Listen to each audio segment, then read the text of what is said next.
And this is different than anything, any clinic around. Workouts that are tailored for her, and that really makes a difference. Really personal. I've gotten way more mobile, stronger, flexible. So everything just improves me to the next level. Welcome to the On Cue Performance Therapy Podcast, where we push sports performance and physical therapy to its apex. We change the game by bringing together the brightest minds in the field to offer best practices and question how things are done today. I'm your host, Mike Quintans, physical therapist and expert in sports orthopedics.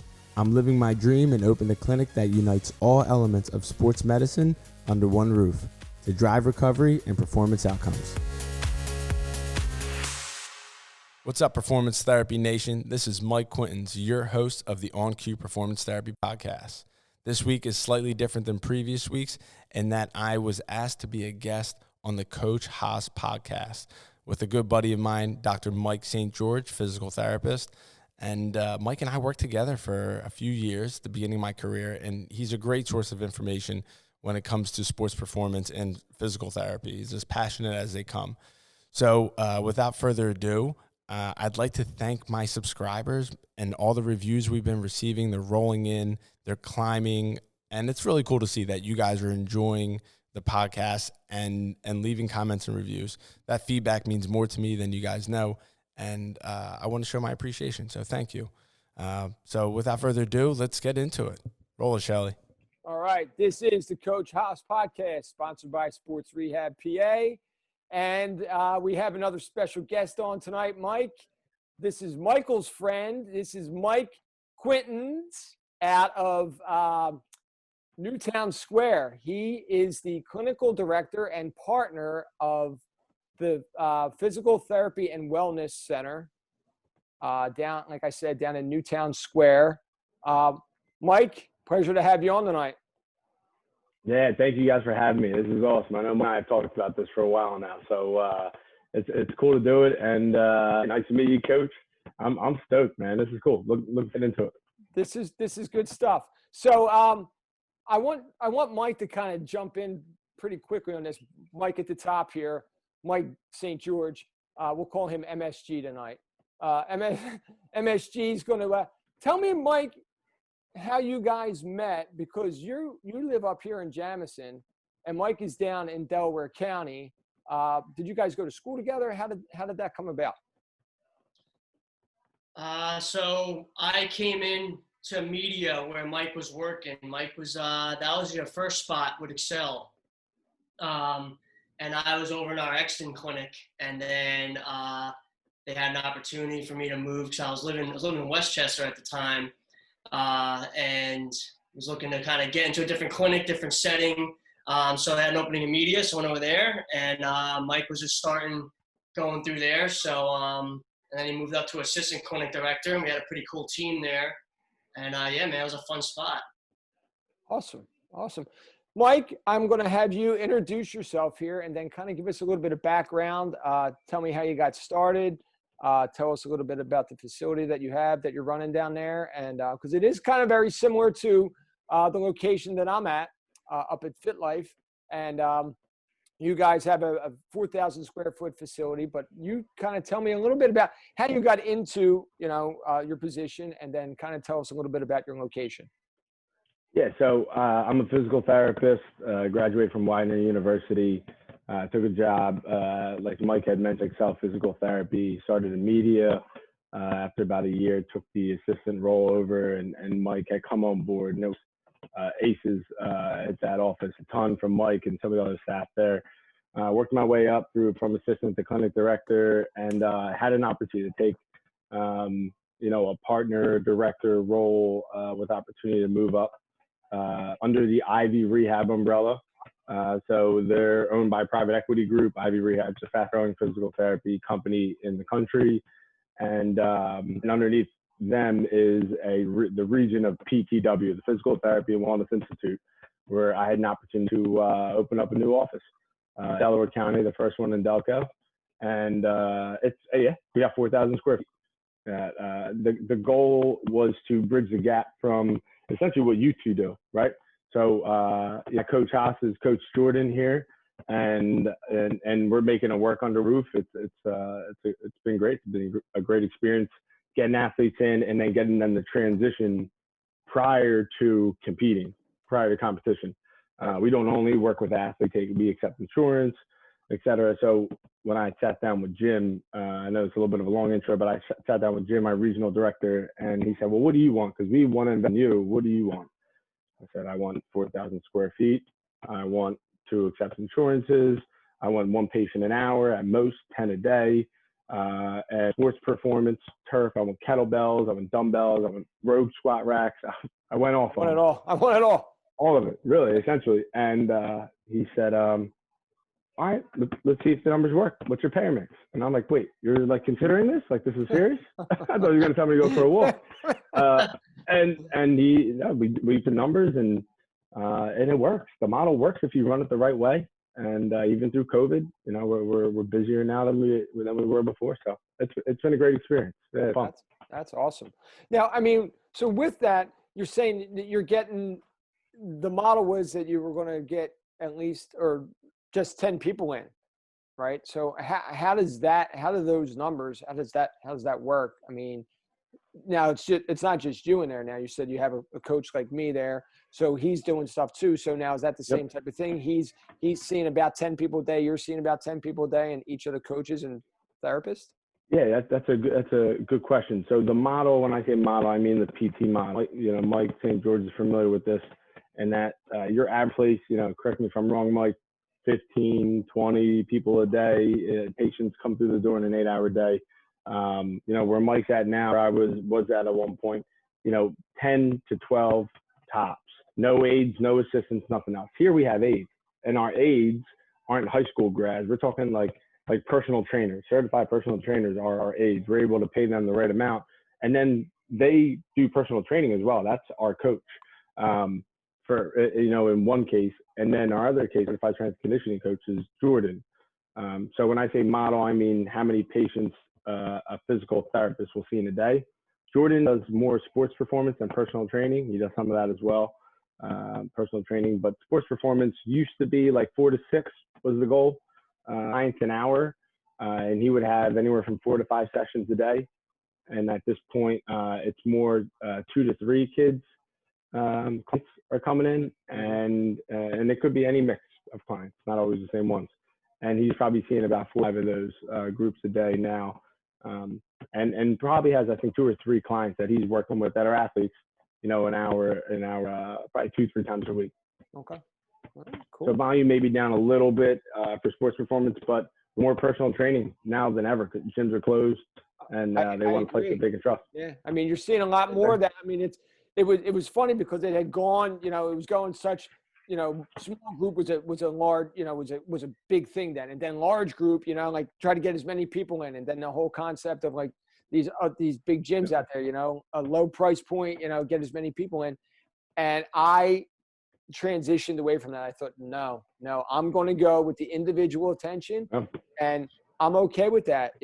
I'll figure those numbers out. But to me, that individual attention that the athlete or, the active adult is getting is more important than just trying to get them in the door and, run them through these programs. It's just, the model's kind of flawed, to be quite honest. What do you think, Coach? Like, is that what you want to do? Like, I'm flipping the script. Like, what do you want? What do you prefer doing? Do you like the big groups with, 12, 15 kids? And there's nothing wrong with big groups now, COVID. But like, what do you like to do? What do you enjoy doing? I like the teams, and Mike and I just did this a couple of weeks ago where we brought them in and we screened the whole team. Then we took them through a proper dynamic warm-up. We took them through some band work. We took them through the proper what a jump and the landing should look like.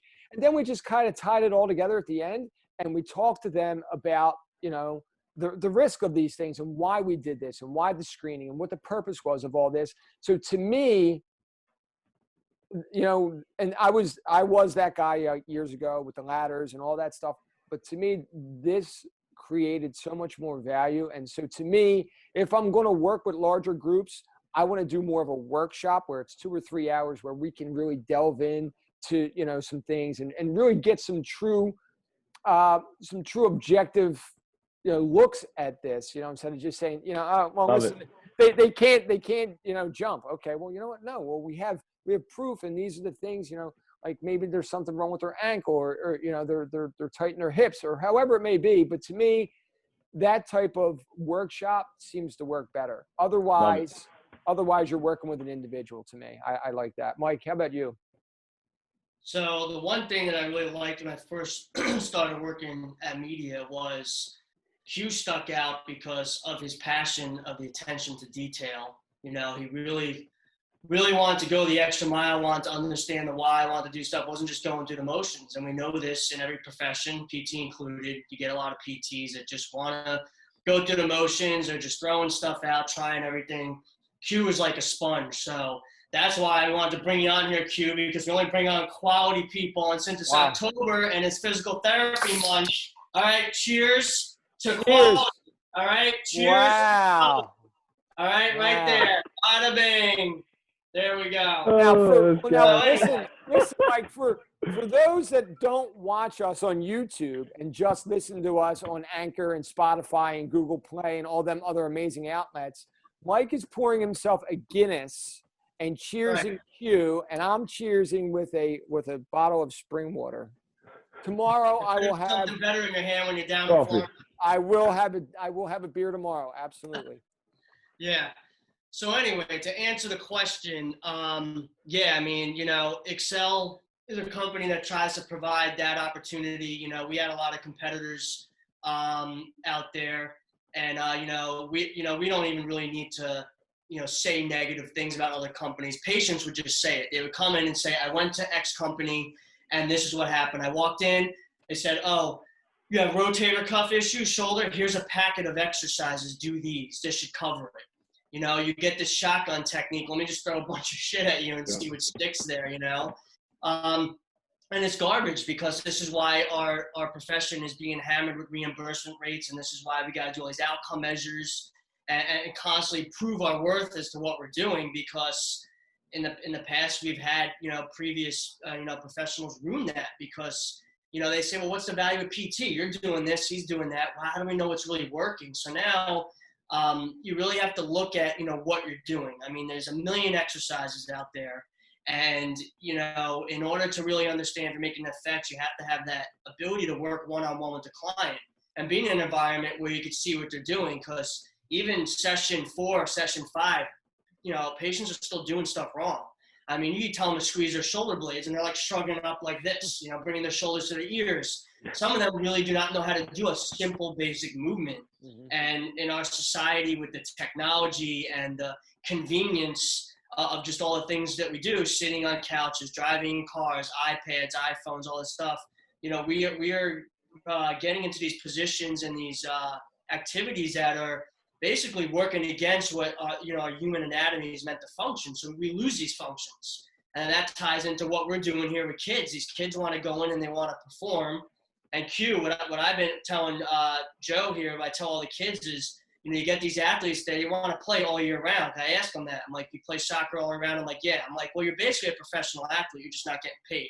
If you had a couple sponsors giving you stuff, you'd basically be a professional athlete. Mm-hmm. So if you want to do that all year round, you have to be able to take time to maintenance yourself. And the biggest battle we're seeing is, being able to get them in consistently to teach them the things they need to learn, but also getting them to have the time to put into that. It's either soccer, field hockey, basketball. Where's the time to step back and work on these issues that you need to work on? Yeah, that was one of my favorite things about working with you, Mike, is Joe, he would go on these rants, and next thing you knew, it was like, oh no, he's going to say something about a bag of potato chips and Coca-Cola and start ripping people with diabetes and stuff. And I'm like, oh no. And I was like, my administrative hat was on, like, I hope he doesn't offend anybody in here. Oh no. And he didn't care. Like, he would tell them to their face. It didn't matter.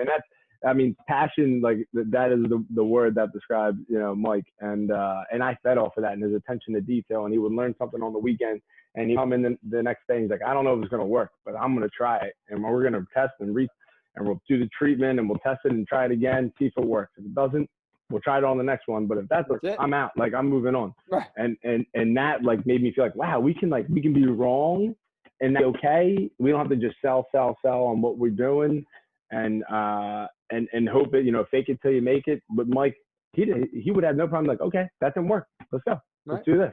And that to me was like humbling, like, whoa, all right. He's been around for a little bit at that point, and now he's got plenty of experience and he's tearing it up. Whereas I send anyone up that way, I'm sending over to Mike. So yeah, you sent me your cousin. He's gonna be coming in soon, man. Appreciate it. Right. Yeah, ACL. Yeah, that'll be a fun case for you. But so into what you were saying with PT and the model and reimbursement rates, comes from our conversations, when we were young PTs. And I remember this happened once early on, I think probably before you were there, Mike, I was at a swamp day and Joe, so this student comes in not feeling well, and I'm spending like 40 minutes doing hands-on stuff with them, ART, manipulation, mobilizations, all this stuff. And got caught up with other patients, and they're like, all right, Mike, I gotta go, see you. And I'm like, oh, how you feeling? They're like, all right. I was like, oh no, like that never happens. They don't deal, all right.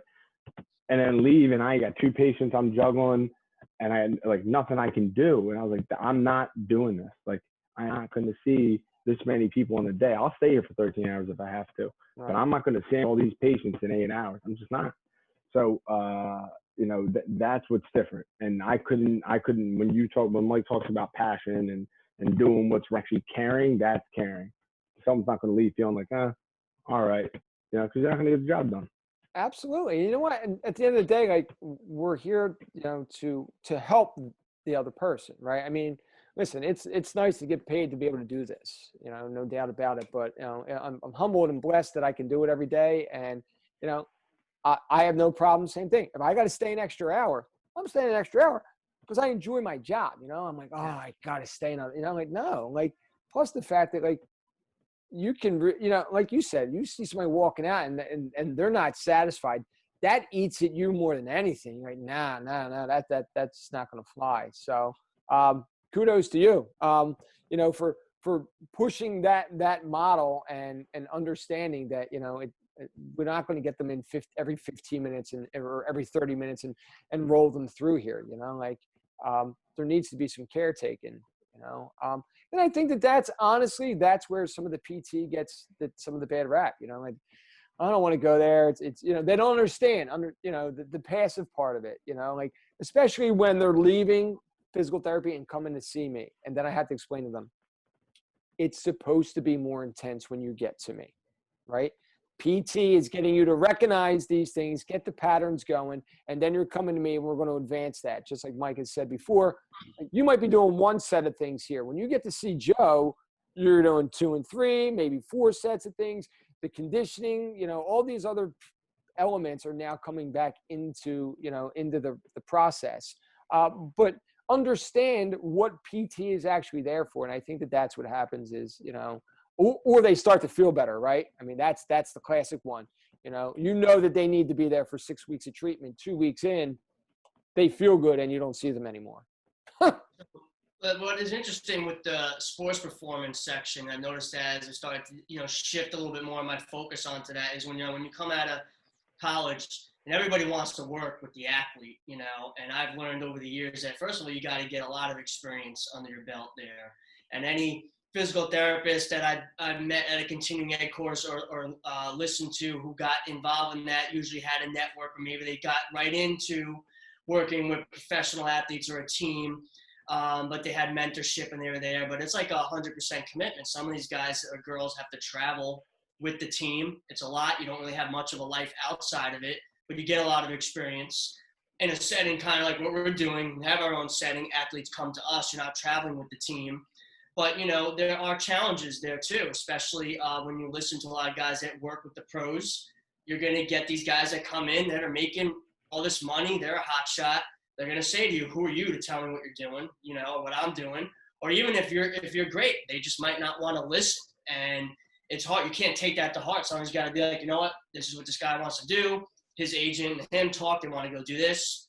We've heard surgeons talk from the Rothman Institute dealing with Eagles, Phillies, guys come in and say, hey, we're going to do this, and the surgeon gives them, their recommendation, their prognosis. I don't like that. I want to get on the field 2 weeks earlier, go see somebody else, even if it's not in their best interest. So you understand that with this population, you're going to get some that don't listen. Joe and I talk about that all the time. We do get, some kids that come in, they don't want to put the effort in, they don't want to commit, or the parents don't want to commit them, and then you know that they have so much potential, but they just don't want to listen and commit the time and getting better, but you see the deficits. Now, on the other hand, you see the ones that want to do it, and from a PT perspective, a lot of insurance companies don't want to reimburse for this next level stuff. It's like, well, they could get up and off the toilet or off the chair with no knee pain, they're fine. But, this kid is 14, 15, 16. Part of what they're doing is activity. They want to be involved in high school sports. They want to do this. What's the point of having insurance if you're not going to allow them to get back into the activity, if you're not going to pay for those sessions so they could do stuff to get to that level? So you see a lot of the cash-based stuff. You see a lot of that, and that's the battle we got to do. So, Q, what are you seeing over where you're doing? What are the battles you're working with that and dealing with this population, in the sports performance? Yeah, that's a great question. I have the same issues you're talking about, right? So we accept insurances, the same insurances you accept, Mike. And there are patients who are not at their potential when it comes to ready to, compete or even return to a practice type setting. And the physician has included them to return to practice. So what we do here, which has been fantastic, is bring them to Jordan, and we are working together. Jordan and I are working together with the rest of the staff here. We have 4 other PTs outside of me, and that's what we're able to communicate with Jordan. This is what's going on. Here are their barriers, limitations. If it were up to us, heck, we would still be seeing them week. Done it where I see them week, and they're with Jordan twice a week. So you can do both at the same time. Yeah. You can have a transition. It's a beautiful thing to see them. We got a kid who had a spondy, alpha S1, it's a fracture of the lumbar spine, and was a pars fracture baseball player.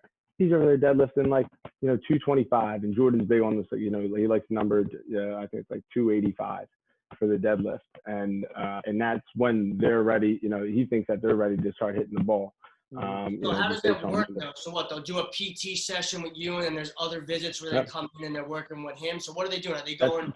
So Jordan's cash based. So okay. We're running 2 separate businesses. Gotcha. Kind of like if you put your 2 businesses together, it's a separate fee to work with Jordan. So I'm still doing, motor control, coordination, strengthening to a certain degree on my end of things. And then, maybe the next day or 2 days later, they'll see Jordan, they'll see me on that, at the end of the week. So, or there were Jordan beginning, end of the week, and see me in the middle for a recovery session, if insurance still covered it.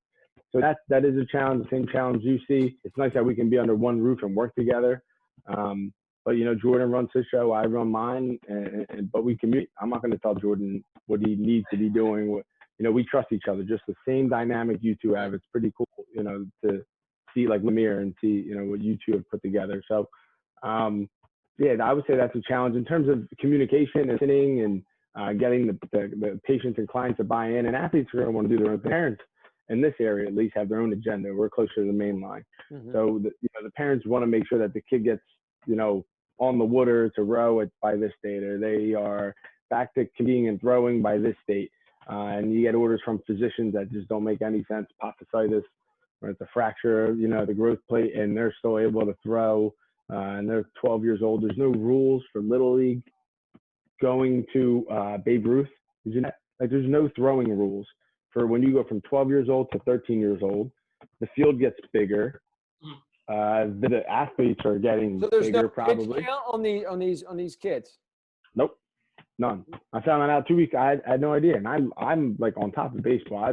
Mechanics of like a pitcher. I'll put myself up against anybody. I didn't know they had no limitations, and now they have Little League or Babe Ruth, and they have these travel teams. I swore that there were limitations. Be within the same team, they can't throw again later in the week. But I don't even know. Someone had one of them told me last week that they don't even keep pitch counts. So from different teams, now there's travel teams. Just as with basketball, AAU, and all that, they have that. In Newtown Square, there's 5 teams, 5 different organizations.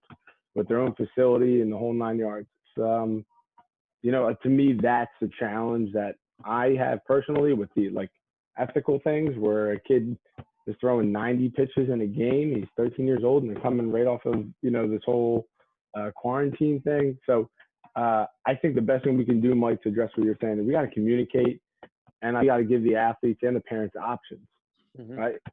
And we can make it obvious what the best option is, right? And I know Mike used to be a little sarcastic with us. You can do option 1 and eat chips and drink your soda and be a fat slob, or you can do option 2 and so option 1 doesn't have to be that dramatic, you know what I mean? Right. But you can do that.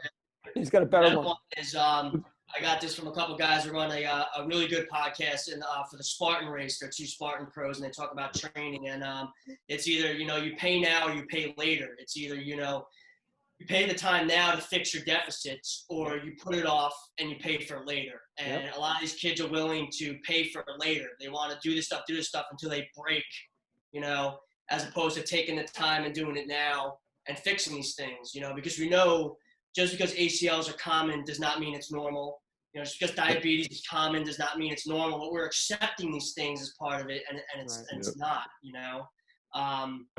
So yeah, I mean, that's you know, like the biggest challenge is trying to, I think, educate the parents and the kids, and I think the more you can provide them with that, with the examples, with, you know, the outcome measures, which we'll get into, like what stuff you're kind of using, but I know the stuff that Joe and I use is, you know, not only do we use you have the battery stuff through functional movement systems. He'll do more of the FMS. I use more of the SFMA, but I also use that motor control screen.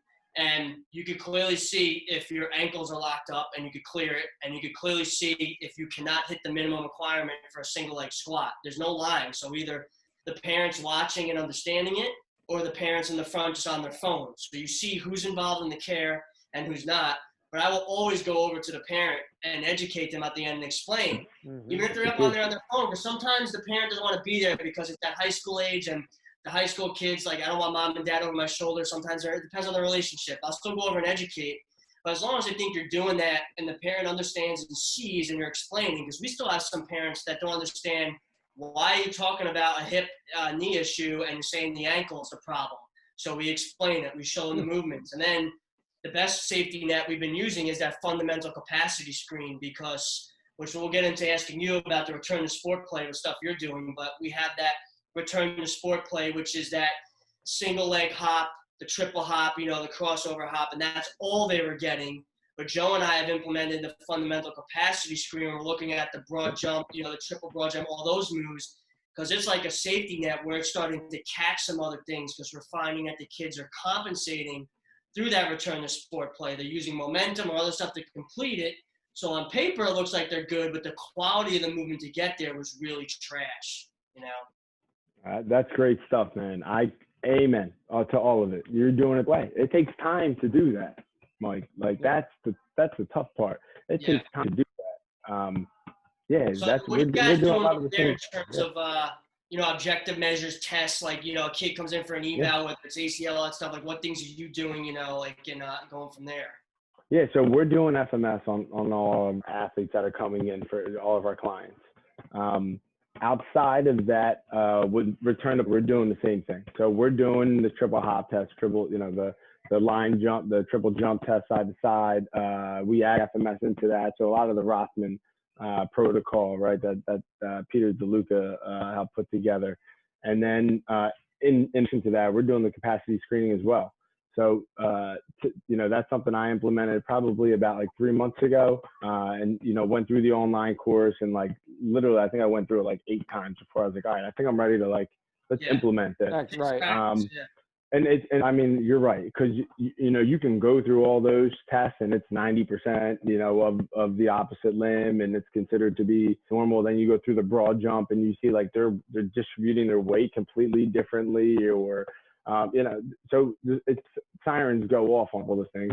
However, again, we deal with these different, you know, agendas. It sounds great on paper, but parents are like, well, if you know, Tommy passed these other tests, you know, I don't see why that's important. But if you develop rapport and that trust that you talked about earlier, Mike, you know, talking to the parents, letting them know what's going on, educating them, that's how you develop trust. And when you develop that, they're going to buy into what you're saying, because Tommy's health is dependent on it. So you're not just making tests up. These are legitimate tests, and you're explaining what they mean and how that's going to keep Tommy safe. So, you know, in the end, that's the difference. So we're doing those. Those are probably the two biggest ones that we're doing. We're not implementing screening for the most part. And we're doing the SFMA. I'm not doing it as much. I'm not certed in it, but I picked up some things from Jerva, you know, to clear. I always try and clear the ankle, the hip, and then in the thoracic spine, because that's where the reasons of hypomobility are, from my perspective. So if we can look at, if I can identify soft tissue restrictions in the other joints, you know, so that would be like the knee, the lumbar spine, the cervical spine, you know, then that hypermobility is and instability is. So if we can identify stability in those segments in different planes, then I got the puzzle to put the piece together. So and then we got Joe Bertucci on board, who used to work over on your side of the mic, and he started in SFMA. So kind of get that fire lit up again and getting into it. So I would go through SFMA, but then I said let's just do the capacity screening. I feel like I'm getting more out of that. We actually had a couple. Go back into it. Yeah, we actually had a couple of females, actually, because they were the ones that were coming through, where they were passing the triple hop test, but Mike was catching them with the FCS.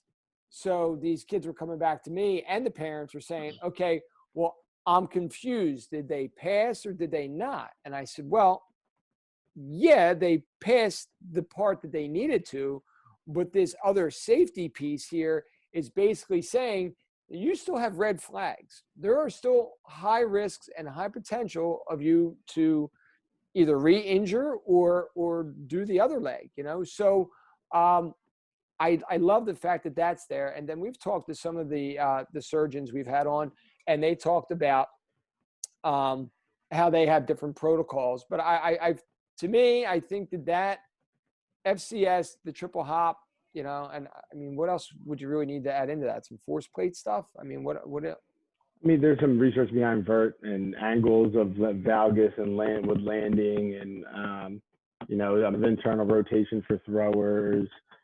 But I mean, I think some of those things, like I'll look at, but I'm not using that as a clearance test. A clearance test, like, you know, Mike's talking about, that's black and white. You know, yes, you passed their test. You're right. So, you know, what I would say if I'm you is, yes, if you want to go have them play, you can. But not every person that passed that test, a lot of people have gotten hurt too. So this is like a legitimate additional criteria that you're in through working in our network, and this is what we found. So take it for what it's, here's my recommendation. Yep. And it's, you know, to go through some more training to make sure we dot our I's and cross our T's. So the way I've explained it is I don't use the app. I actually do the paper version, and I show them the math, because the app doesn't show them how to get this. So it takes me a little bit more time to do it. But once you get the practice, you'll calculate it, and they see all these numbers, and they're like, what the hell is this? So I'm trying to explain. And then I made a cheat sheet where I went through the book, and it shows them like what all the numbers should be. Like, you know, your elastic jump should be this should be this, and what it's telling you. So I try to explain to them, it's not really a pass or fail. The only fail would be is if you couldn't complete the movement, or if you had pain, you know.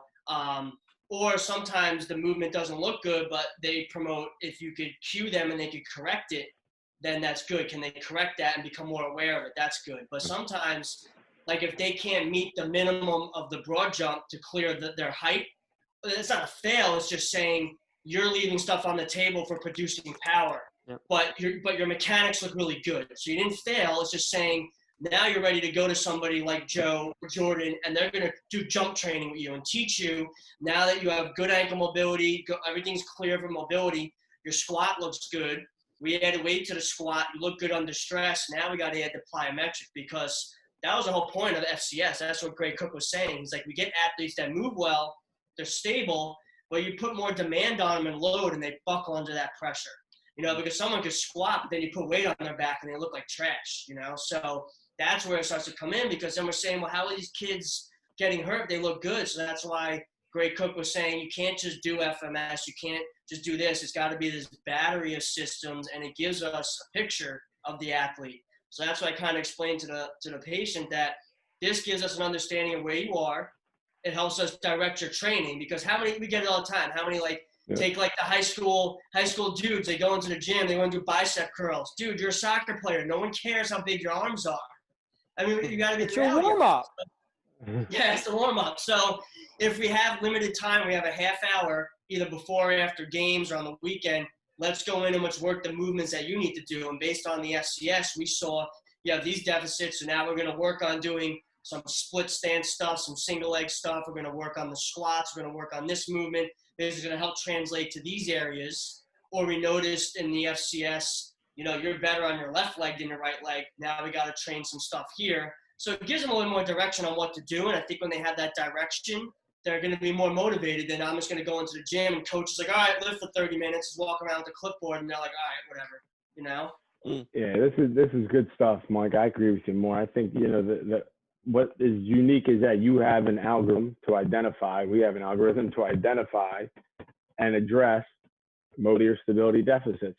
Here's the difference from the FMS to what you're doing now and I are doing now is that how do you measure explosiveness and power, and how are you assessing that? Athletes, forget the soccer player that's doing bicep curls. Let's talk about like the soccer player who's going Division I, who's been playing soccer all year round, and they're good at compensating. They're really, yes, they've had aches and pains, of course. They've been playing a ton of games, right? And they've been running a ton on their own over the whole COVID thing. So they've developed these compensation techniques. How do we tease through the layers and identify the deficits? And you don't do, the new PT doesn't just pick that right up. You got to put you got to go through your coursework.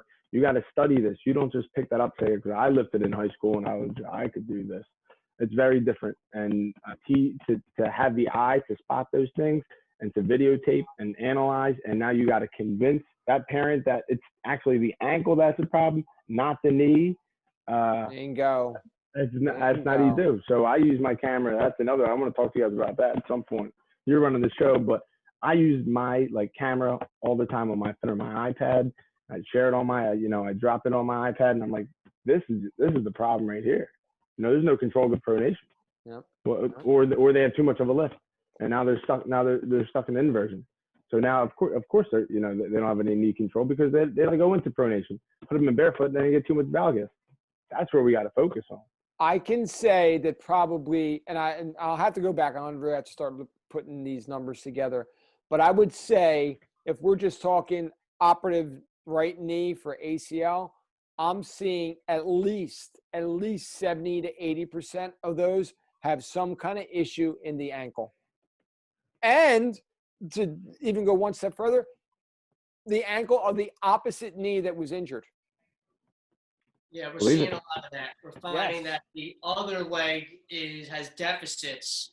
Right now I have a female athlete who's right ACL, and when we're doing isolated hamstring stuff and even closed chain step up stuff, the left side is showing deficits, but obviously the right side is weaker from the surgery. But you see it, the left side has there, and the right, she kicks with her left, so the right leg is a stance leg. She's pivoting and twisting on it all the time. She's kicking with the left. So you're seeing that asymmetry happens with throwing athletes. If you're a baseman, you're always throwing to one side, get the asymmetries there. So, but they're not, there's no way that they're going to pick up on it because all they're doing is soccer drills.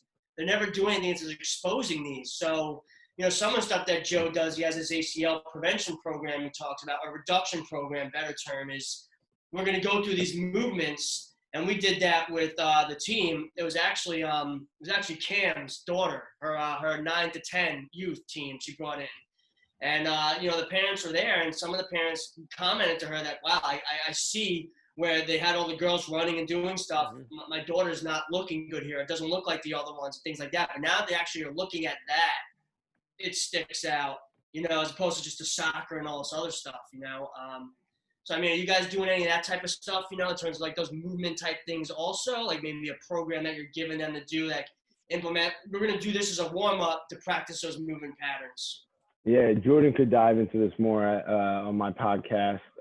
Jordan went through how he programs essentially, and Jordan doesn't train like to sports specific components. He trains people to move better. Yep. And I actually admire, like we had a goalie in here the other day. He's like, well, is he going to be working on his lateral movement allowance? He's like, he's going to be jumping. He's going to be squatting. He's going to be throwing. You know, he has his jump, throw, sprint thing that he does in the beginning of all of his sessions. And I love it. Like it's because everyone doing it, like to move better, you have to do it all. You have to do it. And you have to do all of it. And so the difference becomes the kid's on the ice enough. He does enough lateral movement stuff. He doesn't need to do that in here. We need to get him filling the buckets, right? I mean, does that bucket need to be filled? No, he's doing that already, right? You nailed Coach it, man. Stapleton terminology. Yeah, boy. But so we're doing that. And I like to do, like, I'm real big. I took the Untitled Performance Institute, and that's all rotation for golfing. So with that, I think there's such a thing as functionally stiff. That took away that. So a soccer player like you described who pivots on that right leg and kicks with the left, would they be more functionally stiff on the right leg?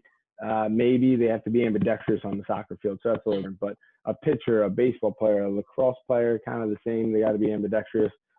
You're going to see that the left leg on like a righty is going to be functionally. It's okay if, you know, they're lacking some degree of sternal rotation on that lead leg, or if their hip flex are a little tight on that lead leg. I don't think it needs to be completely symmetrical. In fact, it may not be safe for them to be completely symmetrical on that side. So do you take it with a grain of salt? Yeah. What's the threshold on normal and not normal? I don't know. I think we got to watch other things and see if the patterns are piling up. And now we have to point something out, because that knee's going in the vest. That's not normal, right? I don't care if it's a you know, asymmetrical sport or not. So I really like I like the overhead squat. I'm big on that one in terms of movement. I think every single athlete that walks in the door should be doing the overhead squat. And I'm big on calf flexibility lately. I look at everyone's calf flexibility. I do it in kneeling, just because the foot and ankle is the foundation of everything. We've spoken about this already. I'm seeing the same thing in the ACLs that we see, and other injuries. You know, low back pain. It's a huge one. And you look at the wear on their shoes, and it's all lateral. You know, or that angle that goes from the outside of the heel to the big toe is much more severe. You know, those are a couple of things I'm seeing. I've been doing the lunge matrix a lot. I love doing a lateral lunge, you know, a reverse lunge, and then a forward lunge, and then coming back into like a sprinter's position. Let's assess and the holding. So showing holding at the top of that position, right? Yep. Let's see what that glute medius can do, you know, in different positions. What's the explosiveness? Is that knee helping to bend as you're stepping away? And when you push back, how much power are you actually getting out of it? So I think you can see some different things there, and that would guide me to look at other stuff. But I do that typically with at the initial evaluation. I'll take a look at that if it's lower extremity, or even if it's low back. I'll probably run them through those tests for sure every time. So how much ACL are you seeing? Because, I mean, it's like predominantly a lot of the stuff that, you know, Joe and I are seeing. I mean, especially with the females. Yeah, I'd say it's 80% of my clientele right now is ACL. It's like every weekend another one is going down, and it'll vary. I mean, thankfully, the one I have right now is strict ACL. You know, I haven't seen anyone too bad, like a really like bad triple, you know, the triad, or anything like really, really gnarly. I don't know, Joe, have you ever really seen that where there's been just like really like a destroyed knee? I don't know, maybe that might have a little bit more football and more, you know. Yeah, I have not had one that had the triad yet. No, I've had a few that have, you know, obviously with the meniscus and the ACL. Which actually, now that I'm thinking about it, I don't think I've had a PCL. Now, so I have two PTs here on the podcast. Why more the anterior than the posterior is the one that's getting damaged? You want this one, or you want me to take this one, Mike? You're the guest on the show, Q. We're going to put you on the spot first. That's fine. Let's do it. Yeah. So, in my opinion, you know, old school PT, and we can shut this down quick, is quad versus hamstring. And in my opinion, it has nothing to do with that. It has to do with tightness and weakness of the external rotators and hip abductors that cause valgus of the knee, right? So because an ACL, so because we move forward, not backwards, we're going to get the ACL more than the PCL. So what happens is that femur will translate forward. If the tibia can't control the rotation, or the foot even, then you're going to get excessive translation of the femur that's not controlled because you're moving forward, right? And you're cutting. It could be internal rotation, which is more common, which is not a lack of control by the external rotators of the hip, or the ankle, right? It could be the ankle. Maybe it's not controlling pronation well enough. So when it's a pronation, your VMO gets a little more activated. You internally rotate the tibia, and the femurs internally rotate. The tibias aren't being controlled into internal rotation, and it's happening way too fast or not happening at all. Then the femur is going to keep going. I don't care how much control you have of your glute. You follow me? Because to answer the question directly, it's because we play sports where we run forward, not backwards. That's why it happens. Typically, PCL, my experience, the ones I've seen are more trauma related. Okay, that was my next question. Yeah, where there's like a socket a lot because like it's someone's running and it's a stop and one of the parts of the body will translate posterior on the other. So okay. But yeah, that's in my experience, that's what I've seen. So the foot and the hip are huge components of what's going on with the ACL. What do you think, Mike? Yeah, I don't think we see that in most like gnarly knee injuries with some of those field sports, just because a lot of them are more that non-contact, and I think there's only so much damage the individual can do to themselves. Whereas like football, when there's someone coming at you, that knee could get destroyed, where it's like blown up, where you get stuff like there's arterial damage and cartilage damage, But with this, is some of the girls literally running it and it just goes on them, because they're just not that stable. But I think with the ACL is with that rotational component, that they can't control, that valgus, that torsion. Sometimes it's not even the valgus class. What I see is like the torsion. You see the twisting of the femur. Then they start getting like patella tendon issues too, because they're not stable there. And I think the PCL is probably if they get caught, like if they go to kick and it gets caught and they get hit, and like you said, one goes forward, like hyperextend the knee, things like that. So I think it might just have to do with the specificity of the sport and the amount of that type of contact, and then the time of the contact, where it happens. You see more contact or non-contact ACL injury? Well, actually, let me take that back. Let's start. How much are you seeing down there? Do you see a lot of ACLs coming through there? Yeah, I would say of our patient population, probably have 60% are athletes under the age of 22, 23. So within that population, I would say about 10, 15% are ACLs. Okay. I'll take some of the ACLs. Nick Barbier, one of our PTs, takes a lot of the ACLs. So between him and I we have Joe Bertucci, he'll take some as well. Between the three of us, we'll handle the ACLs. I would say Nick handles the majority of them. So that's how much we're seeing now. I think we opened about a year ago now. So we're starting it out, and then COVID hit. Yep. And so we're not seeing as many ACLs now. It's actually interesting. I should say that. Over the last 3 weeks, I think we've gotten like 4 of them. Which is a lot. So for what it's worth, how you guys are seeing too? Yeah. So to your point there, and then this is what I said was, it had been slow, and obviously with the COVID, and then surgeons are starting to go back to surgery. So I guess it was like late June, July, but that's typically when they go on vacation, right? So you're not seeing anything really in August, and nobody was really playing. Now things have amped up. I've gotten, in the last 3 days, I've gotten a possible torn meniscus, an ACL tear, a broken femur, and there were 2 other ones, an ankle, a grade 2 ankle sprain, and a hamstring, which I thought that was my prediction coming into the spring, that we would see more soft tissue hamstring stuff. And we quite frankly, to this point, we haven't. I thought you would see that early on because the coaches would try to ramp the kids back up too soon. But, thank goodness we haven't seen that. But, yeah, I mean, to your point going back, it's crazy because over the last few weeks is now all of a sudden the ACLs are starting to come back, and it's because now they've put some mileage on their bodies. There's no strength training going on. They're not, all right, maybe one of 10 teams is maybe getting in some strength training, or an individual on a team is continuing to do that. But for the most part, they're not doing that stuff.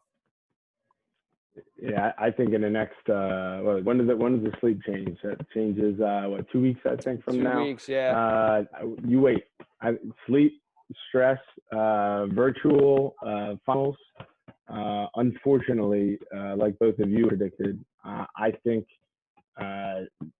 December is going to be a nasty time for injuries, because unless the sports shut down, who knows, with the second wave stuff going on, I think it's going to get worse. And who knows, maybe some of these ACLs that we're seeing that come in, or these ankle sprains, maybe there were soft tissue injuries before, that they just kind of say, I've been on the bench the last 6 months, and now I'm going to sit out because of a quad strain or a hamstring. So, I know they just came in this week, but I'm sure as the layers come off a few weeks, you'll find out that there were probably some issues going on with some of them. But yeah, I'm with you. It'll be interesting the next month or so to see what happens, and I hope for the best. I hate to, but it's reality.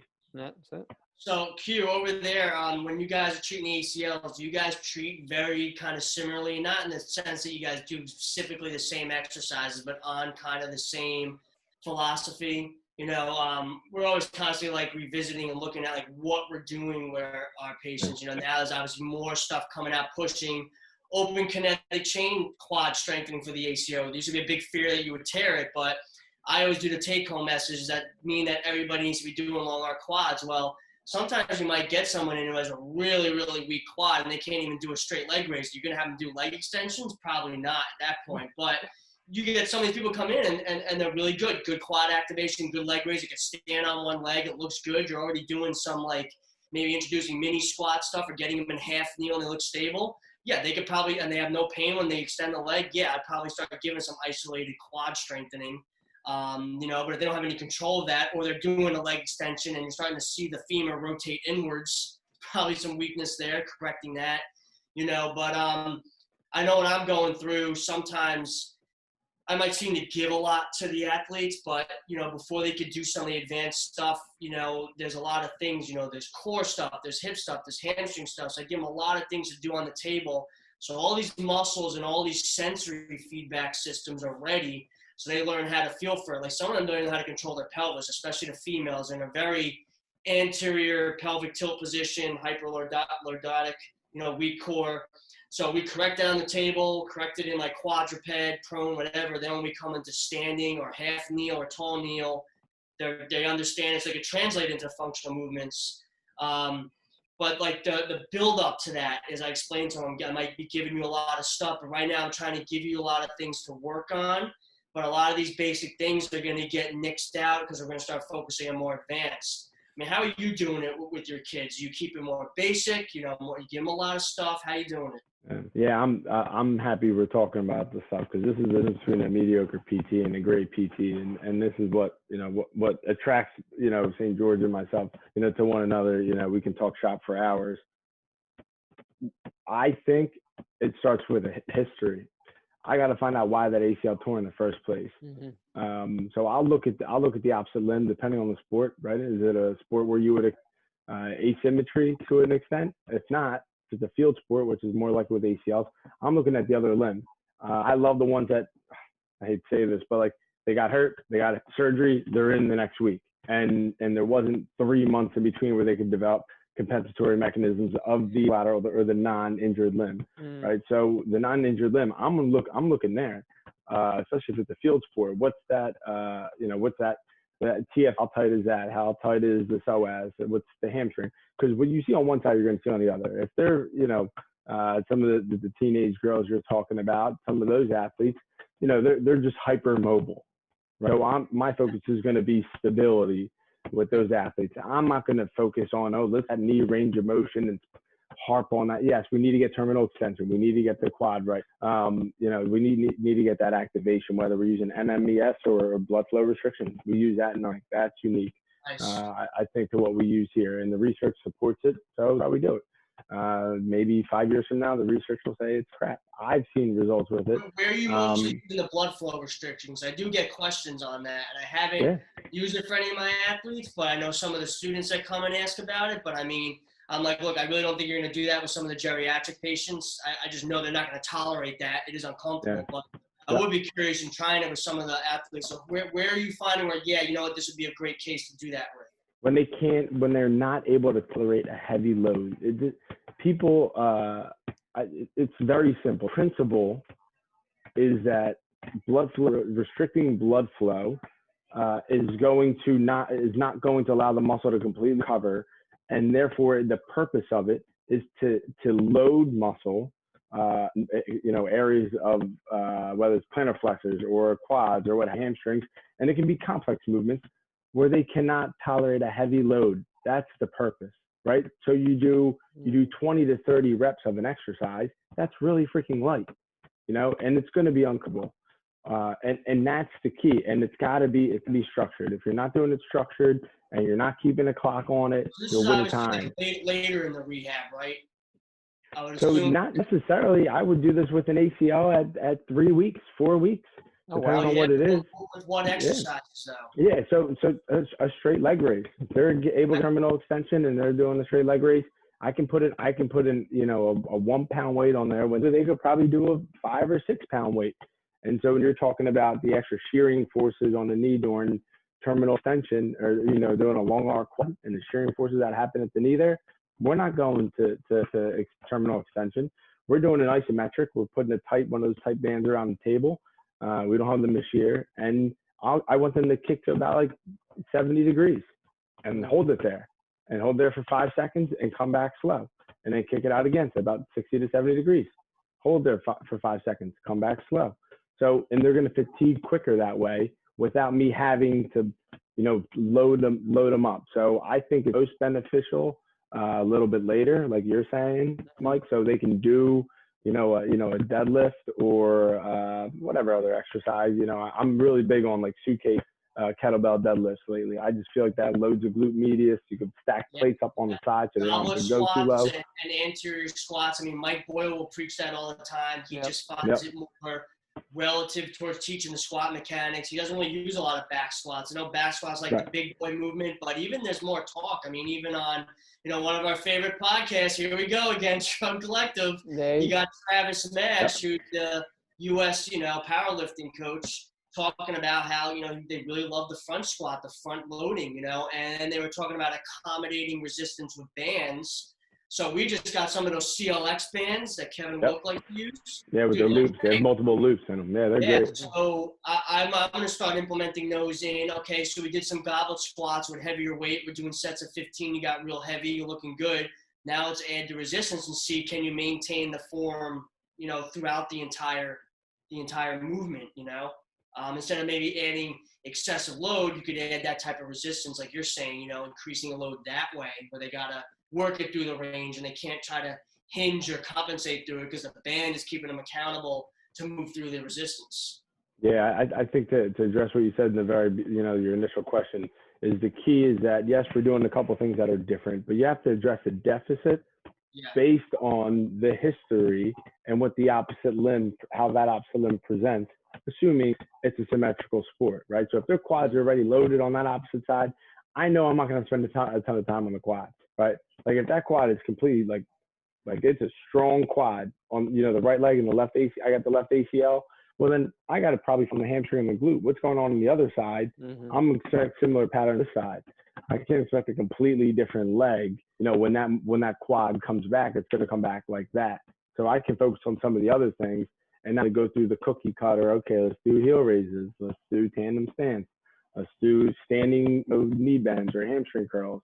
Well, I mean, at like 3 weeks post-op, some of that stuff is good neuromuscular education, but it's also without a doubt. You can do a tandem stance where they're standing with their back arched or they're standing with a neutral pelvis, and then you could also do like anti-rotation presses. You could do perturbation, stuff like that, and you could do a lot of single leg work before they could. Maybe they have a meniscus going on and they can't get into deep squats yet, but you can do a lot of single leg stability stuff, like a lot of safe things before they get into it. But, how much emphasis do you put on like open kinetic chain stuff versus like closed kinetic chain? Like, will you do a lot of the open kinetic chain, like isolated hamstring stuff, or will you implement it into more functional stuff, like maybe it's, glued hand drops, or it's, stuff with the ball, or it's like RDLs, things like that? Yeah, that's a great question. I think something, okay, so I go back to function. Yeah, open chain is not functional. I get it. But like when you kick a soccer ball, that's pretty functional, right? So how do those muscles need to coordinate? So in open chain, what muscles coordinate the most, right? Your internal rotors and your hip flexors and your knee extensors, right? So your quads, your hip flexors, and your internal rotators, which are usually adductors too. So that, in my opinion, those are going to work. For the upper extremity, external rotators, yes, you can do serratus, push-up plus, and all that stuff. But external rotators, I'm doing it. I'm doing a lot of that in open chain. Yes, you can do the bands on the wall. I guess it's tech open chain, but I think closed chain will be for the opposite muscles. Posterior chain, external rotators, because they function more, in my opinion, in those functional positions. So utilizing it a lot, yeah, maybe here and there. To me, it's about going through the algorithm that you talked about. From going to supine to sideline, prone, tall kneeling, quadruped, going through an algorithm of, okay, these are functional movements. Can they roll? Can they even roll? Right. So, can they breathe? They breathe? Let's go back, right? I mean, but that is probably such a, that's an eye opener. Mike and I have been talking about that. Again, the majority of athletes I'm seeing are female high school soccer players who are shoulders rounded and they're tall. Like I'm dealing with girls that are probably anywhere between 5'7" and 5'9". Everyone just seems to be tall, but they're long and they're lean and they're rounded shoulders and they're breathing from their chest, right? Like it's none of this. And it's constantly trying to teach them, opening up that, the chest cavity and getting that posterior chain going. So yeah, I mean, the struggles there. I did have a question though, as far as when do they transition from you to Jordan? When does that happen? Around what week? Yeah, that's a great question. It depends on, if there's meniscus involved or not. I think that's tough to say. I think every ACL is a little different. Sure. I think a lot of similar in a lot of ways. Probably somewhere between like 3 to 4 months. Okay. Finn is a nerd when it comes to form. He will study you. He's never looking at a phone or a screen, his focus is second to none. I admire it. And even if I try and get his attention, he'll be like, 1 second, 1 second, and he'll just like stare wherever he's at. I mean, he's into it, and I love it. And that's why I feel comfortable doing it at that stage. Yeah. And you guys know this. That's when the ACL is the most fragile. Between 3 and 4 months in my experience, because that's start to feel good. They're doing more. Yep. So I would have said with a lot of other coaches, I'd be hesitant 3 to 4 months to get to 5, and then dish it off. But the way we're able to provide the appropriate attention in this office. And everything's under one roof, so it makes it easy. And everything's under one roof. So if I see something, which never, Jordan catches it before I do, right. He'll bring me over and be like, hey, what do you think of this? You need to see this. Yeah, exactly. Take a peek at this. And I'm like, all right, well, try this. And vice versa. What do you do if you have maybe a patient that has one of those insurances? Like sometimes I'll get. So you got to do a lot of stuff. Like, will you eventually have them? They're really good. Maybe hold or just do once a week or something until we could get to that next phase where we could do stuff? Re-ask that question. You froze a little bit. So okay. I was going to say, get a patient and the insurance numbers are limited. Maybe they only got like 20 visits. They're going to probably need a lot more than ACL. So you're doing all the beginning stuff. You're getting them looking good. Then they get to that transition point where it's like they're not ready to go and test stuff to go to running or higher level plyometric, but all their foundational stuff is doing. Will you have them in like a holding pattern and then bring them back in, having them work stuff at home or checking in, or maybe like a once a week thing, and then bring them back in so you go into the next stage? I mean, how do you do that? Because you hate to eat up visits doing stuff that, like, hey, you're really good with this. We actually really don't need to be doing skill care because you're that advanced. You know, we just need you to keep working this and stay patient. And then once things are at a healing point and we can start progressing, we'll go to the next phase. How do you handle that? Yeah, but then I utilize the sports performance that we have. You can call it whatever you want. They're going to pay to work Jordan out of pocket 2 to 3 times a week. And honestly, it probably costs less than their copay. To do that more often than not. Yeah. And will they get our attention? Sure. We'll peek over and assure the parent that what's going on, and we're able to help them a lot. Are we going to be breathing on top of them like we maybe normally would at 3-4 weeks out? Probably, but maybe they come in once a week. Maybe they come in once every 2 weeks for PT service. But they're coming in 2 to 3 times a week with Jordan. And so wearing that out for 12 weeks if we can. That might be something that. Also, Joe, that,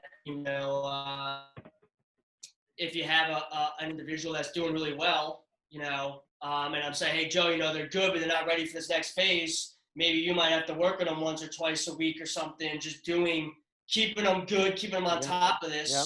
And then when we get to that next phase, they would come back in and we're going to advance some more things and then, go from there. But that's pretty cool. You have that option to do that.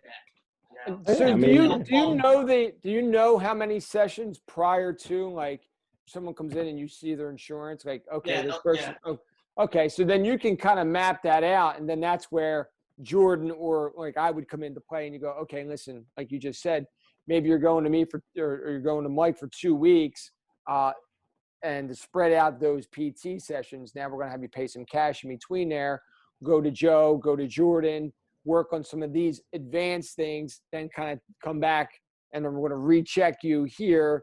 And then, okay, you've progressed and kind of work it that way. So now you're taking them 36 sessions. Now they're not going to be 3 months. That might be able to take them over like maybe 4, 5, 6 months. Yeah. And honestly, it's a challenge. It's fun. And just like when you and I work together, Mike, you would call me over like, hey, let me show you this cue. Look at the knee when he does it. Look at the foot. Do you think of this? Or do you see the hip when they do this movement or what have you? And I do that with Jordan all the time. Like, take a look at this, show you something. Or ask him what he thinks about something. So we're on the same wave. We think the same way, just like you two do. But it's happening 8 hours, 12 hours a day because we're constantly around each other. So we nerd out every day in here over different things. And to me, it's like we think the same way. Like, I'll look over and be like, I already know what you're thinking. I saw the same thing. It's like, all right. How to do it. As long as you know, right? We're here. Right? Yeah. That kind of sums this up when we're talking about visits, money, from, the parents look at this and say, look at all this money that I do have to pay for my daughter and my son to do this, whether it's rotator cuff, ACL, and that's part of the education. These rehabs, these surgeries, they're expensive. And it happens so easily. And it's if you would just step back and just do the work that's required, you could save yourself a lot of time. If we could catch these things in screenings, what is taking 30 minutes out to do workouts? I mean, shit, the majority of workouts I do for competing are 30 minutes, right? I mean, I do shorter course stuff, but all the shit I accomplish in 30 minutes, and my heart rate's through the roof, it's a different training, but even then, you can still do a lot of stability work. If you're actually consistent and moving and you have a list 30 minutes, a lot of people go to the gym and they bullshit around. That's why they're there for 2 hours and they accomplish nothing. Yeah. If you could do, even if it's twice a week, all right, 30 minutes, I'm going to take a break, I'm going to work these fundamental movements. It can be so big. I mean, even just like plyometric jumping training. I mean, there's only so much of that you could do in one session before you burn out. We're looking for quality movement. Not so much high volume, but, lower volume, but executing properly. If these kids can understand and do that, you don't need any fancy equipment. You go in your garage, go in the basement, work these things. This could prevent you a course of something from 12 to even 18 months of a rehab, depending on how bad you are, and all this money and all this stuff. And that's why conversation that Joe and I have, like, we have one rock star goaltender right now, and it's like, Joe, I'm like, you got to keep on her, keep on the parents. If the parents have a relationship where they text them all that stuff and be like, make sure but don't fall off on doing this, because I would hate to see her get injured again. And then on the other end, we try to explain to athletes that, look, you're going to be an athlete, you're going to get little injuries, but there's a difference between you taking a bad slide tackle and getting like a soft tissue injury or a mild sprain and now understanding how to rehab that versus you getting an ankle fracture, or versus you running and that foot rolling in and getting a grade 3 tear versus your foot rolls in and you tweak it because your neuromuscular is so good that it's okay. I got a little tweak. Now I got to do my rehab stuff I learned from Joe, Mike, Q, whatever, Jordan. And now I'm doing these things because athletes have to learn how to take care of themselves. And some of the other people we brought on this podcast work with pro athletes, and they talk about that. The athletes that understand it are going to do well. They're going to take care of themselves. The ones that don't and want to, go party on the yacht, and drink their purple drink and not do the stuff are the ones that are not going to have a long career because they're not taking it seriously. Your body is how you make a living with this, and you got to take care of it, So, I mean, and the great thing we get, I don't know if you get it, but the parents come in, my kids got to get faster. Do you get that a lot, Q? They got to get faster. Yeah. And, there's a lot of times and Jordan does the same thing. He conducts half the interview or the discovery session with the parent present, and then he'll pull a kid and be like, all right, what do you want to do? What are your goals? Exactly. And there's times where Nick, Mike, I know you've dealt with this a million times. You'll ask a kid a question and the parent will answer and you won't even acknowledge the parent. You'll just look at the kid and you'll repeat the question. And you do what you got to do. And you pull the parent aside and you go, listen, you're not helping answering every time I ask a question. Pull me aside afterwards and you and I can discuss, right? What the young man's telling me, but, I think they're paying, so we have to keep them in the loop, and it's the right thing to do. But we have to make sure that the expectations are realistic. Yeah. This is what you're going to get here. Will your son or daughter be faster? Hopefully, that'd be great. But that's not going to be the expectation. The expectation is that they're going to be healthier, that they're going to live better, they're going to be happier, right? Like, how about some of the social and emotional things that are going on in their lives, especially right now? Yeah. Let's keep expectations realistic. That doesn't mean we're not superstars because they didn't get faster, but they're moving better. They're less likely to get injured or reducing that risk. Right. So, they can shove it if they want to go somewhere only because they're going to get faster. Yeah, well, I mean, we brought on the other week. I mean, I even see that you follow him. Carmen Del Mastro, who used to work over with Joe. Nukes, man. I've already worked with some of his drills. And we asked him that. We're like, because you do speed and agility and power, what do you think about that? And he confirmed it too. He's like, you got to have that foundation. He's like, where is the power coming from? Right. If you don't have that foundation, the muscles don't know how to function here. How are they going to produce a higher force and a higher demand? So I know that parents are wanting to get faster and do this, but it's almost like Joe explains, well, let's look at the sport and what do you mean by faster speed? Because, is it acceleration? Is it the ability to move from point A to point B better? What are we talking about here? So sometimes the parents don't understand. They're trying to convey a message, but they don't know how to say it because they're not educated there. So having that conversation explaining, this is what the demands of the sport are, and this is what we need to do to be able to get your child to be able to do these type of demands. Right. Yeah, and they talk about, I have a great example there. Someone asked me the other day, the girl plays basketball and she's looking for speed. I'm like, are you looking for speed or are you looking to be quicker? Right? I mean, because at the end of the day, if you're not going to have that many breakaways. And when we're looking at, in my mind, when I think fast, I'm thinking like max velocity, right? Mm-hmm. I'm thinking that 30, after that 30 yards or whatever. Well, basketball court, you don't really need that. But I need to be fast or quick in, a 2-foot range or, a 2-yard range where I got to react and get to the ball. Well, that's quick to me. I don't need to be fast for that. But in order to be quick, I got to learn how to get the right angles, right? Now I'm getting into the angle and I'm driving out of the ground. I'm producing the force. So I think that is what the parent is missing. They just hear fast and everybody wants to be bigger, stronger, faster, right? I mean, let's go.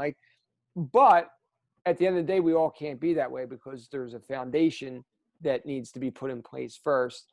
And everyone wants to skip past the foundation and get right to the top because everyone's kid is going to be the next, Michael Jordan, Kobe Bryant, And at the end of the day, they have to realize that it's a process. You're not coming in for 3 sessions to get faster and then you leave. Yeah. This is a developmental process. This is going to take time. This is 4 months, 6 months, a year a year. Like, what is the end all be all goal here? Like, it's not, okay, you want to, every day that you come in here and you work on your craft, you're going to get better. So you got to come in, you got to be consistent, and you got to be persistent. Yeah, and the irony is, look at Saquon Barkley, bigger, faster, stronger, genetic phenomenon, ACL. What happened there? So that's not a great telltale sign or an example to use for these kids to understand. Look, you took the best of the best. This guy had mom and dad with the perfect genes that came out. I mean, and still went down with one of the most popular injuries. What is that saying? Yeah. No one's invincible. It's all about these issues, and it's probably even worse sometimes with the pros because they don't think they have to do it. But now at a high school, college level, if you're, because a lot of them feel the pressure in programs. I know gymnastics is like this. Well, if I don't have my daughter or my son involved in all these programs, they're not going to get looked at, or the scouts and this and that. And I'm like, look, you're not doing them any service by having them sit on the bench, taping everything up injured. And if there really is another prospect that's coming on and threatening their spot, you want to make sure they have the best chance to compete for that spot and prove that they have the skill there. But give them the opportunity to prove that they could play that sport better and they're the one for that position. But they can't do that if they're constantly injured. So give them a healthy chance there. And if you keep band-aiding it and putting it back, it's not going to do them any good. At least step them back so they can come back and go further, basically, Yep. It all comes down to managing expectations. You guys got it right there. We got to educate the parents. We have, Mike, you brought up some global issues, I would call them, in terms of preventing injuries and athletes being disciplined and doing the thing and doing your exercises and not being easy. Let's come up and as a whole, our profession, the people who know what we know, let's come up with some global solutions, right? And there's barriers to that, right? There's politics. I can't help this high school out because I don't pay the athletic trainer or I don't pay the physician. So, we're not affiliated with them. Contract with them, but we know how that goes. Yeah, we deal with it in-house. I get it. We have since going to another clinic to do screenings that rent space from us and would probably send us, majority of those athletes, but they're going to another place to do the screenings because they hired the trainer to work at that school. We got the contract. So, yes, there's barriers, but let's, to help, Tommy Smith and, Mr. Smith and Mrs. Smith understand the case is one thing, the situation. To help a team or community or an organization understand, the problem, help them. If you give them the solutions and what to do, exactly what Coach is doing, you do these exercises and you show up and you do what I'm asking you to do, we're going to reduce the likelihood of you getting injured and optimize your performance. Or you do this program on your own. That's how you make, in my opinion, a global difference, an impact. And I feel like that's where my brain is at now, in the position I'm as a clinic director, than it was, when I was learning the ropes. Now I'm getting more of a feel for it, feel more confident. There's always more to learn, but how can we help more people? That's what it comes down to. I'm only so valuable. Yes, I can pile up my bank account and help, the pros and whoever else. But how about the kids? How about the parents that aren't educated? To me, that's and that's why I wanted to take insurance, here, so that we can help a lot more people and scale this thing to make more of a difference and get rid of all the stereotypes about BS outpatient PT. Yeah. Well, it's this, podcasts are becoming so popular because it's the ability for people to connect and share ideas. I mean, we're always constantly quoting other podcasts that people bring on because it's part of that conversation. It's people in the same foundation that care about what they do and they want to share their ideas. And if they didn't, they wouldn't come on and talk about it and do this. But we live in an age of knowledge, and we want to separate the real people from the Instagram influencers, the people that just look good and are promoting bullshit, and it's out there and it's being exposed.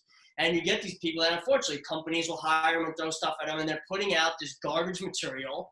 And then people come in and say, hey, I saw this on Instagram, I saw this online. But that's every age has this new battle. And now there was a time where you couldn't get that information. You had to read a magazine or read a book or go to a seminar. Now it's all right out there, but you have to decipher what is real, what is legit, who can you really trust. Same thing with even people going to find a good surgeon and stuff like that. You have to go and do your research and find who's good, who's going to spend some time, so it takes a lot of that research. You got to decipher through the information. But by us talking about this and sharing and networking and giving out ideas, that I think is your way of getting to get better. I mean, I think that's kind of what a lot of the leaders in our professions try to promote. You see them, they come on and they try to get that information out because they want to see things be better. I mean, dude, life's hard enough. I mean, look at everything we're dealing with now, pandemic. We don't got to make it twice as hard. You should be able to be healthier and improve human performance, and let's get people doing things. People love competition. They love doing stuff, and if they have a right method and a right medium to do that healthily and safely, you're going to get a better outcome. It's all about improving the quality of life, and that's really why we all decided to get into the professions that we got into, because we want to see that happen. Bingo. Yeah. Hey, listen, I want to transition away from this for a second and kind of tie back into what Q was talking about earlier, as far as, because it was in the back of my mind, as far as the video. Is there some kind of video analysis that you were talking about that you use down there? Is this with everybody, or is this with certain? Is it just with the athletes, or is it with certain injuries? What are you using? What is this video? So I use video for just about anything. If I've seen it with my eye, all right, for an example, if I might have seen it with my eye, I want video. So I had a rower come in. I don't work with a lot of rowers, and I think I'm probably going to start working with more of them. But kid who's rowing, he brought in his his rowing machine, and he's going through it, and I'm videotaping. Now, I don't know form. I have no problem admitting that. I don't know the form that well. It's not something I have done a lot or seen a lot of. So he brings in the erg. He's running, he's on it for like 60 seconds, and I tell him, all right, the last 20 seconds, I want you to turn it up. So record it, run side by side. I'm going online, YouTubing videos, and I'm not just taking any videos. I'm looking at, like you would a review when you're looking at research. I'm looking at probably 2 different videos, and trying to look at views and what the comments are, just to make sure this is appropriate form. And I have the young man's number. I sent him a video of what I thought to be good form based on what I had researched. And I said, "Tell me what you think about this." And he said 1 or 2 comments about it. And then he sent me feedback on his video, which I sent to him later. And he said, "Whoa, I didn't even realize I was doing that." So I don't have to be an expert in the technique to address what he's doing wrong, or to identify what he's doing wrong. Right. He identified what he was doing wrong because he knows the technique that I do. Right. And then if he's coming up high and his wrists are coming up, well, I know that he's not retract shoulder blades. He's only pulling back. And to do that, he has to extend his lumbar spine, his thoracic spine. So I know that we're not recruiting the right musculature, and I got to look at the thoracic spine to see if there's mobility there, if he's just hinging on the lumbar spine. So take what the athlete knows and use it to your advantage. And that's so simple. So runners and single leg hops, I do it for single leg hops all the time. And a lot of times I'll do it so they can see what they're doing wrong as feedback. So it helps me. But I think more so it helps the athlete to give them feedback on this is how we're working on the ankle. This is why I want you to stretch that daggone calf and do your single leg heel raises to get some eccentric focus and stretch and flexibility and get into pronation and work on that big toe. Because look how unstable this ankle is. Right. Right. So it's instant feedback for them. Instant feedback. Yeah. So for a lot of different things, golf, throw lines on there and what through TPI. Do you use certain apps, or you just? Yeah, I like the Huddle Technique personally. Huddle Technique allows me to import a video I just took. I'm pretty sure it's free, and you can put lines on it. I can save the video. I can email the video. I can have different colors, and I can draw circles, lines, arrows. So it's beneficial. I can measure angles on that well, which I like to do with some knee valgus, single leg hop stuff. But I like the Huddle Technique. Okay. All right. Cool. All right. So it brings us to 3 of the questions that I love asking all the guests that come on here, because at the end of the day, where a lot of the inspiration for the podcast came from is just curiosities in general. You know, fitness entrepreneurs, leaders of businesses, and you know, PT companies, just anything, sports performance. So I kind of put together a bunch of questions, and then I dialed it down into 3 questions that I find to be the most intriguing. So question 1 is, what are the things that are keeping you up at night right now? What are some things that would be keeping you up at night? Development of staff, and not necessarily my staff, but future staff. You know, so I'm thinking bigger picture here, more clinics, more opportunity, but how to best develop more staff without taking every minute of my day to do it, and create appropriate caseload to make sure the numbers stay, you know, are on the right trajectory. So that's challenging. And the course that Mike has inspired me to go through is probably the answer to it. You know, like, don't put it on my shoulders. You know, send them to FMS. Make sure they're certified FMS. Make sure, you know, that they do the functional screening, capacity screening. So TPI. So, you know, let Greg Cook take care of them essentially, but give them the resources, right? I don't have to teach them all myself. Give them the resources I learned. Kind of, yes, it's keep me up at night because I don't know the best way to motivate them to do that. Okay. And I think, you know, we bring on the right people, it should come together. But that's I would say that's keeping me up, is having on the right people at the right price, and give them opportunities to grow while putting them in the right direction while being subtle. All right, good. All right. Question number 2. What are some of your success habits? Oh, man. Determination and focus. So what I'll do is I'll make sure, like, I don't care what time it is, I'm getting these notes done tonight. And I think the willingness to help. So I'll stay as long as I need to sometimes to help people out. So I have a notebook. I write everything down in my notebook. It could be any, send flowers to the wife or whatever, dropping off lunch, or it could be an exercise program I got to send somebody. So you're a big note taker. Big note taker, yeah. And otherwise I'm concussions or what, but I'll forget them. So my brain is maybe like yours. I know it's like Mike. I'm going a million different places at the same time. Got to write it down so you at least know, where did I put that idea? Oh, okay, it's on that piece of paper over there. Yeah, but yeah, I would say jotting things down, emailing myself, texting myself. I check all those things before I go to bed. Okay. Make sure I get them done. All right, cool. All right, number 3.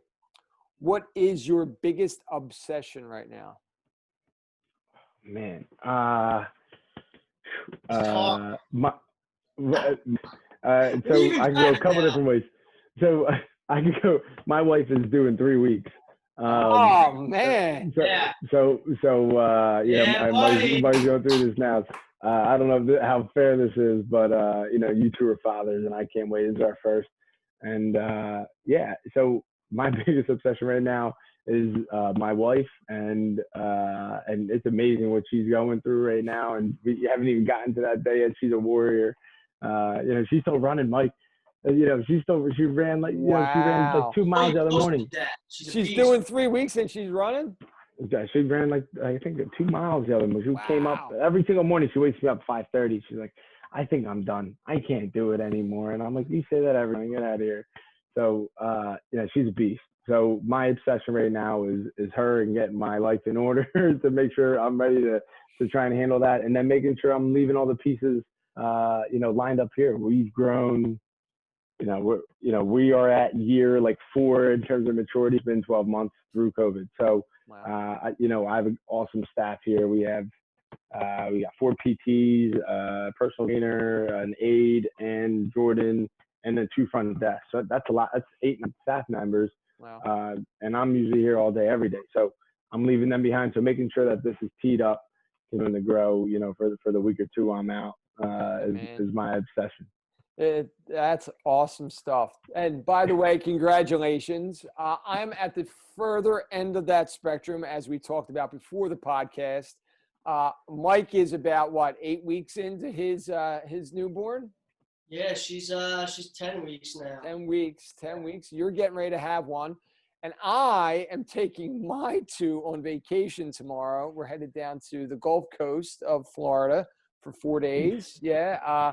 Mine are 22 and 20. So I did all that. We did the peeing on you, the throwing up and the screaming, the raging that Mike claims that his daughter is. Maybe she's going to be a singer. Dude, she's Italian. They yell. That's what they do for no reason. Great. I'm ready. All the time. Hugh, you're in trouble. Right. You see my wife, you know how she is, all right? So my daughter, but you just got to learn how to tame the beast, that's all. But she doesn't pull as much bullshit with me as she does with my wife, and I've been telling her that. She knows that I do not tolerate the crap. Like today I had to watch her. My wife went out. She had some chores and stuff to do. I fed her. We napped. It was an off day. Hey. We napped. Lie down, shut up, we're napping. There you go. Hey, listen, you got it all under control. Just talk to me when she's 12 and she's shopping and she's telling you that, Daddy, I want this. I fear the teenage years, but I think working with all these teenage athletes, I'm learning a little bit. It'll prepare you. It'll prepare you well. So, Mike, MSG, Mike, tie this all in together here. I always like how Mike ties this. These podcasts together at the end. He gets on these soapboxes a little bit. So let's see if we can rattle his cage there, Q. What do you got for us today, Mike?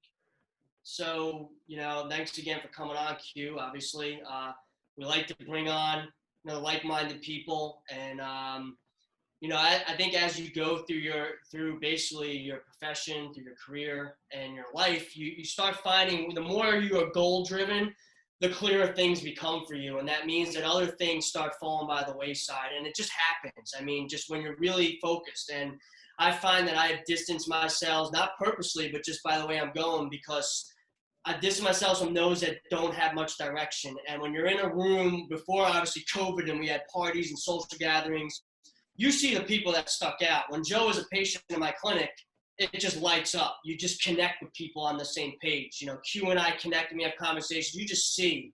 You go to a continuing ed course, there's people that just you connect with and it just lights up. And you know that these are people you want to surround yourself by. And you don't surround yourself by the people that just basically don't want to do shit or aren't enthusiastic. You surround yourself by those, because if you want to be successful and you want to do what you want to do and you want to go forward and accomplish stuff, you have to surround yourself by those people. And sometimes there will be a little bit of sacrifice. Sometimes to get there, you sacrifice some other friends, some other family, things like that. But to get to that point, you have to kind of stay focused with that. So that's kind of naturally what happens. So I find that when you go back and look at the episodes of this podcast, you look at the people I network with on social media, they're all people that are either athletes with the same goal, physical therapists with the same mindset. You don't see me hanging out with any BS like 9 to 5 PTs that are still like doing ultrasound on like necks and whatever. I don't know. I'm surrounding myself by those that want to get the best out of life. And I tell everybody this, that I've been through some serious shit in my life. But, when you connect with other people, you realize so have a lot of other people. And when you go through that, you have a different view on life. You don't waste your time doing nonsense. When you are challenged with that, you start to appreciate every day for what it is. You start to appreciate every opportunity. I think that's why the COVID thing is really hard for somebody like myself. I mean, it's something like all three of us, because we want to do stuff and make the best out of it. And this distancing, this quarantining, this face masking stuff, it's tough. We enjoy seeing people. We want to do things. Some people don't. They want to come home. They want to play Call of Duty. Hey, that's what you want to do? Cool. But some of us, we want to do a little bit more in life. That's why I still like to compete. I still like doing the Spartan race, because not only has it taught me a lot about myself as an athlete, but as a person, but also as a PT, but it's brought me to connect with so many different types of people. A lot of the people we've even brought on the podcast are through that network, and you just learn a lot more. So when you go to work every day and you look back, everything is full of energy, because you know all these resources, all these people. So that's what's got me really excited about this stuff. And that's why we like to do this, and that's why I always connect. I always send people stuff on Instagram. I always send people stuff. I don't get involved in the other crap. I ignore all that. I stay in the lane of promoting what it's for, and you can easily get engulfed in the bullshit, and you got to just stay above it. and continue to go forward and stay in your network. And the more you do that, I think the clearer things come. I think that's the way we're going to get to a better position. I think that our society is struggling with a lot of problems because we're always constantly trying to cut corners, and we need more people who are trying to do the 110% to speak out and get on those soapboxes and do stuff like this, podcast, education, talk, and promote that, because the only way we're going to get better is everybody just does their job a little bit better. We're going to have less problems. And unfortunately, we've gotten to a position where we've gotten lackluster with that. And now we're in a position where it's a big wake-up call where there's a lot of improvement required. So we got to continue to network and basically empower people that don't know any better and connect with the people that do. Bingo. Man, see, I told you, Q, we only wrap rattle the wrap up. Thank you. Howard, Exactly. Guinness. Who else are we going to plug? There you go. We got the Whoop. Oh my God. Q, this was, I thank you for your time. I know you got a busy clinic going on there. I know you have your own podcast. So what I want you to do is I want you to throw your plug in on your podcast. I want you to tell everyone, because we have Mike and I just told you that we have millions of listeners. So I want you to tell our millions of listeners about your podcast, and then also about where they can find you on some of the social media networks. Yeah, no, thank you. This has been an absolute pleasure. You two are the most knowledgeable in the field, especially in this area, and your passion is second to none. So the only difference between you guys and the published ones is you guys haven't had the time to write the book yet. So, I mean, you guys are the real deal, and it's honored. And I told Mike this from go, that I'm honored that you guys would invite me on. I do have my own podcast as well, the On Q, the letter Q, On Q Performance Therapy Podcast. Nice. So I'll get you guys a shirt, but I need one of those shirts. For sure, it's coming. It's coming. So you can find me on there. We're on Spotify and on iTunes as well. So On Cue Performance Podcast, and that's about sports medicine. It's a lot of what you guys are doing. It's myself and our guests. So love to have you guys on, and I think we're hopefully may use some of this audio and promote it. But it's sports medicine. It's wrong with things. What could be better about things in terms of sports and medicine, and it's we got coaches. You guys are going national. I'm focusing on this area, and I want to try and highlight some things, some problems that we have locally. Hopefully we can change some things, but it applies nationally. So, the podcast, I'm on Instagram, and that's N_Quintans CPT, and that's Quintans QUINTANS, D as in David, P as in Peter, and T as in tall. So so I'm on Instagram, and then LinkedIn, Michael Quintans, and then what else we got? I think that's my email. So Michael.Quintans, QUINTANS @PTWinstitute.com. So there you go. There's 18 different plugs for you. Listen, you're going to probably get flooded with some kind of information. Well, if not a bunch of followers on Instagram, definitely a bunch of emails, right, Mike? I mean, let's not get it twisted. We're not national yet, but we do have a goal. First off, our goal is to get this thing, like you, in the region and getting parents. Because at the end of the day, like, there's just so much right in this area that the three of us see in the conversations that we consistently have with parents, about the same things, about speed, about injuries. How do I help, my kid reduce these things? How do I get them faster? We're answering all them questions. Yeah, it Michael, doesn't matter how many people are following you. If you see that, even when we talk to someone like Carmen, he's got like 95,000 followers, and it drives him up a wall every day. He almost kind of hates it. It's about the network you're in. So if you have a network, be strong within that network. That's important. So be strong within the region you're in is more important than reaching out all over. Maybe it doesn't even pertain to a lot. Just find your niche. Exactly. Michael, where can they find you? So new hashtag upgrade, who dis, honeybadger_juicy at Instagram. If you don't know what that means, just follow me and you'll find out. We got all the juicy stuff, PT, training, and stupid stuff. Give you a good laugh. We're having a good time. That's what it's about. And then I'm on Facebook, but I just, use that for the groups and stuff, Yeah, mostly you can probably stop saying the Facebook because you don't think you want anybody on there anyway. Just first off, folks, watch his stories. Please go and follow Mike. Watch his stories. They are hysterical. He barely has a shirt on. He reminds me of my buddy out in LA. I'll give him a free plug at Richie Million Jr. He's Eat Rich. He's a big private chef out in LA that never has his shirt on. So between the two of you, I don't know who doesn't have it on, but I'm going to tell you this weekend, I won't have mine on because I'll be working on my tan. Get that oil ready. That's right. Get that oil ready. Hey, listen, you guys can follow me at Coach _Hos, Hos. It's been a pleasure to have Mike Q on tonight. Please go give him a follow as well. And we'll wrap it up and we'll be back at it again, hopefully next Thursday night. God bless. Yeah. All right, boys, we out. All right. All right, fellas. See See you, you. Mike. All right, man. See you guys. Thanks for listening to the On Cue Performance Therapy Podcast. If you like this episode, please subscribe on Apple Podcasts and Spotify. It would mean so much to me if you could leave us a 5-star review so more listeners like you could get this important information. See you next time.